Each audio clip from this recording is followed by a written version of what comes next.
یہ کہتے ہیں میلاد منانے سے کیا ہوگا؟ تو میں کہوں گا میلاد ایک ایسا جلسہ ہے، ایک ایسا نیک کام ہے کہ ہزاروں کروڑوں اربوں نہیں خربوں نہیں بھائی کیلکولیٹر کام نہیں کرے گا، اتنی نیکیوں پر عمل ہے، اتنی سنتوں پر عمل ہے۔ کہ وہ کیسے؟ میں کہا سنو، قرآن پاک میں اللہ نے کیا فرمایا؟ قل بفضل اللہ وبرحمتہ، اے حبیب آپ فرما دیجئے اللہ کے فضل اور اللہ کی رحمت کے موقع پر خوشیوں کا اظہار کرو، ہوا خیر مما یجمعون، اور یہ اظہار خوشی تمام جمع کردہ مال و دولت سے بہتر ہے۔ آپ ایمانداری سے بولیے، اس دھرتی میں اللہ تبارک و تعالیٰ نے میرے نبی کی ذات سے زیادہ بڑھ کر کسی کام کو فضیلت عطا فرمائی ہے؟ نبی سے بڑھ کر اللہ کا کوئی اور فضل نہیں ہے، میرے حضور سے بڑھ کر اس دھرتی پر اللہ کی کوئی اور بڑی رحمت نہیں ہے۔ اللہ کی سب سے بڑی رحمت ہمارے حضور ہے، اللہ کا سب سے بڑا فضل بھی ہمارے حضور ہے۔ اور اللہ فرماتا ہے حبیب اللہ کی رحمت اور اللہ کے فضل کے موقع پر خوشیوں کا اظہار کرو۔ تو آپ بتائیے ہمیں اللہ کی رحمت ملی ہے، اللہ کا فضل ملا ہے، تو کیا خوشیوں کا اظہار نہیں کریں گے؟ کہا ہے ہاں کیجیے کیجیے، لیکن یہ سب کرنے کی کیا ضرورت؟ میں کہوں گا صاحب یہ دنیاوی اصول ہے، ہمارے گھر میں جب خوشیاں آتی ہیں تو دیگ چڑھایا جاتا ہے، چولہا جلایا جاتا ہے، روشنیوں کا انتظام کیا جاتا ہے، بیٹے کی شادی ہوتی ہے، بیٹیوں کی شادی ہوتی ہے، تو ہم اس طریقے سے اہتمامات کرتے ہیں کیونکہ یہ اظہار خوشی ہے۔ میں کہوں گا تیرے میرے بیٹے کی کوئی حیثیت نہیں ہے، کوئی بھی شادی ہو یا کچھ بھی ہو، ہماری خوشیوں کے سارے جلسے ایک طرف ہے، اور نبی پاک کے آمد کے موقع پر خوشیوں کا جلسہ وہ ایک طرف ہے۔ نہیں صاحب آپ نے یہاں سے کون سا قانون نکال لیا کہ یہاں سے آپ نے میلاد ثابت کر دیا؟ تو میں کہوں گا اللہ نے کیا فرمایا؟ اللہ کی رحمت ملے، اللہ کا فضل ملے تو خوشیوں کا اظہار کرو۔ آؤ میں قرآن کی تفسیر قرآن سے کر دیتا ہوں، اٹھاؤ سورہ انبیاء آیت نمبر 107، رب ارشاد فرماتا ہے وما ارسلناک الا رحمۃ للعالمین، اے حبیب ہم نے آپ کو نہیں بھیجا مگر دونوں جہان کے لیے رحمت بنا کر کے۔ اور صحیح مسلم شریف اور کتاب السیر کی یہ حدیث پاک راوی حضرت ابو ہریرہ ہیں، نبی پاک کی بارگاہ عظیم میں صحابہ اکرام حاضر دیتے ہیں، عرض کرتے ہیں یا رسول اللہ ان مشرکوں کو بد دعا کر دیجئے، ان کافروں کو بد دعا کر دیجئے، جگہ جگہ آپ کا تعاقب کرتے ہیں، آپ کے لیے کانٹے بچھاتے ہیں، آپ کے لیے پریشانی کا سبب بناتے ہیں، آپ بد دعا کر دیجئے۔ لیکن جانتے ہیں ایسے موقع پر میرے آپ کے پیغمبر نے مسکرا کر کے کہا اے میرے صحابہ سنو، میں بد دعا دینے کے لیے نہیں بلکہ اللہ نے مجھے ہر ایک کے لیے رحمت بنا کر کے بھیجا ہے۔ تو قرآن پاک کی آیت نے بھی ثابت کر دیا کہ میرے پیارے پیغمبر دونوں جہان کے لیے رحمت بن کر کے آئے ہیں۔ نبی کی حدیث بھی بتا دیا کہ میرے آقا ہر ایک کے لیے، یہاں تک کہ مسلم کافر عیسائی یہودی سب کے لیے رحمت بن کر کے آئے ہیں۔ اور سورہ یونس کی آیت کہتی ہے اللہ کی رحمت ملے تو خوشیوں کا اظہار کرو، تو اللہ کی رحمت ہمیں آمنہ کے بیٹے کی شکل میں ربیع الاول کی 12ویں تاریخ ملا ہے، اس لیے سنی خوشیوں کا اظہار کرتے ہیں۔ اور سنیے آیت میں ایک ٹکڑا تھا کہ اللہ کا فضل ملے تو خوشیوں کا اظہار کرو۔ اللہ کا ذرا سا ادھر دھیان دیجیے گا، ادھر دھیان دیجیے، وہ ادھر فٹ پاتھ ہے، لوگ آتے رہیں گے جاتے رہیں گے، ذرا سا آپ ادھر ذہن کو اور توجہ کو مرکوز رکھیے۔ میں والنٹیئر حضرات سے کہوں گا کہ آپ لوگ والنٹیئرنگ کیجیے لیکن آواز مت نکالیے، بالکل سائلنٹ موڈ میں رہیے، کسی کو بھی آپ اشارے سے کام بتائیے، اشارے سے، آواز نہیں کیجیے۔ یہ عرض کر رہا تھا قرآن کا کہتا ہے کہ اللہ کا فضل ملے بھی تو خوشی کا اظہار کرو، اور میرا دعویٰ ہے کہ اس دھرتی پر میرے نبی سے بڑھ کر کوئی اور اللہ کا فضل نہیں ہے۔ سبحان اللہ، کوئی اور اللہ کا فضل نہیں ہے۔ کوئی کہہ سکتا مولانا آپ تو خالی ہوا میں تیر مارتے چلے جا رہے ہو، میں کہا نہیں، یہ ہماری عادت نہیں ہے، ہماری نہیں بول رہا ہوں بلکہ اہل سنت کی یہ عادت نہیں ہے۔ سبحان اللہ بولیے، اہل سنت کی یہ عادت نہیں ہے کہ ہوا میں تیر مارتا چلا جائے۔ میرا دعویٰ کیا تھا کہ اللہ کا سب سے بڑا فضل وہ ہمارے اور آپ کے پیغمبر اعظم جناب محمد رسول اللہ صلی اللہ علیہ وسلم ہے۔ کہاں سے ثابت ہے؟ میں کہوں گا اٹھائیے قرآن مقدس سورہ احزاب آیت نمبر 45 آیت نمبر 46 آیت نمبر 47 اٹھا کے پڑھیے. رب ارشاد فرماتا ہے یا ایھا النبی انا ارسلناک شاہدا ومبشرا ونذیرا وداعیا الی اللہ باذنہ وسراجا منیرا وبشر المؤمنین بان لهم من اللہ فضلا کبیرا. اے غیب کی خبر بتانے والے نبی، سبحان اللہ والے بھائی، اے غیب کی خبر بتانے والے نبی، بے شک ہم نے آپ کو بھیجا شاہد بنا کر، نذیر بنا کر، بشیر بنا کر، اور اپنے حکم سے اپنے جانب داعی بنا کر، اور چمکا دینے والا آفتاب بنا کر. چمکا دینے والا، چمکا دینے والا. سورج جو ہم پر گرتا ہے اپنی کرنوں کے ساتھ، وہ ہم کو تو چمکاتا ہے، لیکن سورج کے باپ کے اندر اتنی سکت نہیں جو میرے ان موٹے موٹے چمڑے اور ہڈیوں کے اندر رہتے ہوئے دل کو چمکا سکے. لیکن حامدہ کے بیٹے کا جو سورج ہے، سبحان بولیے، وہ سورج جب کسی پر پڑا ہے تو ظاہر کو تو روشن کیا ہی ہے، باطن کو بھی اس پیغمبر نے روشن کر دیا ہے. تبھی تو بریلی کے امام نے کہا تھا چمک تجھ سے پاتے ہیں سب پانے والے، میرا دل بھی چمکا دے چمکانے والے. وہ پیغمبر اعظم ہے. قرآن نے کہا وہ سراجم منیرا، اور چمکا دینے والا آفتاب، بولے نا بھائی مچل کے، چمکا دینے والا آفتاب بنا کر بھیجا. اور رب فرماتا ہے وہ بشر المؤمنین بان لهم من اللہ فضلا کبیرا. اور اے حبیب مومنوں کو گڈ نیوز دیجئے، مومنوں کو خوشخبری دے دیجئے. کیوں؟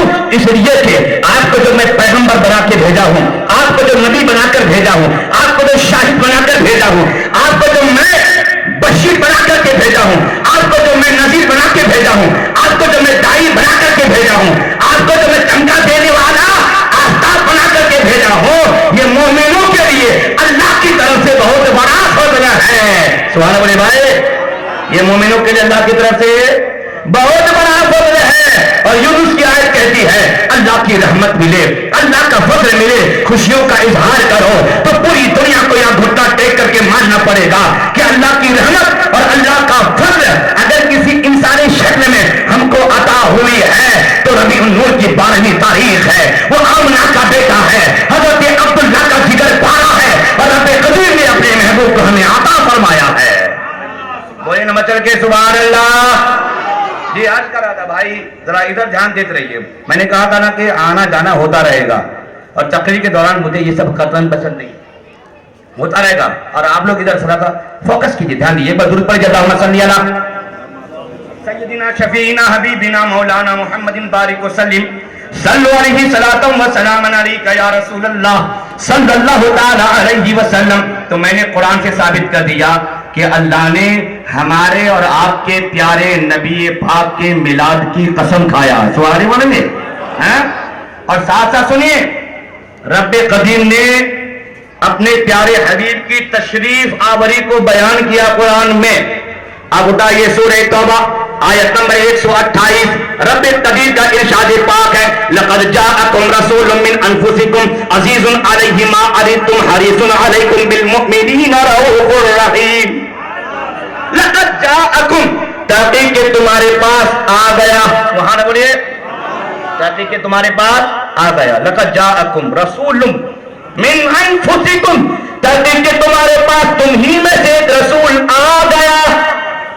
یہ ترجمہ قیامت تک کیا جائے گا. ابھی اٹھائیے قرآن، میں کہوں گا صاحب اس کا ٹرانسلیٹ انٹو اردو کیجئے. لقد جاءکم رسول من انفسکم، تو آج بھی یہ ترجمہ ہوگا کہ تحقیق کہ تمہارے پاس تم ہی میں سے ایک رسول آ گیا. سبحان اللہ بولے، آ گیا. کل بھی یہی ترجمہ، پرسوں بھی، قیامت تک یہی ترجمہ ہوگا. تو سمجھ میں آیا نہیں کہ قیامت تک میلاد کا بیان ہوتا رہے گا. تاکہ کہ تمہارے پاس تم ہی میں سے رسول آ گیا. تو ہم میلاد کے جلسوں میں یہ نہیں کہتے تھے اور یہ نہیں کہتے ہیں کہ آیا تھا، کبھی نہیں کہتے. ربیع الاول کی 12ویں تاریخ میں آج سے 14.5 سال پہلے آیا تھا نہیں کہتے ہیں. آج بھی وہی کہتے ہیں کہ نبی پاک ہمارے درمیان تشریف لائے ہیں. آ گیا، آ گیا ترجمہ ہوگا. قیامت تک یہی ترجمہ ہوگا، آ گیا.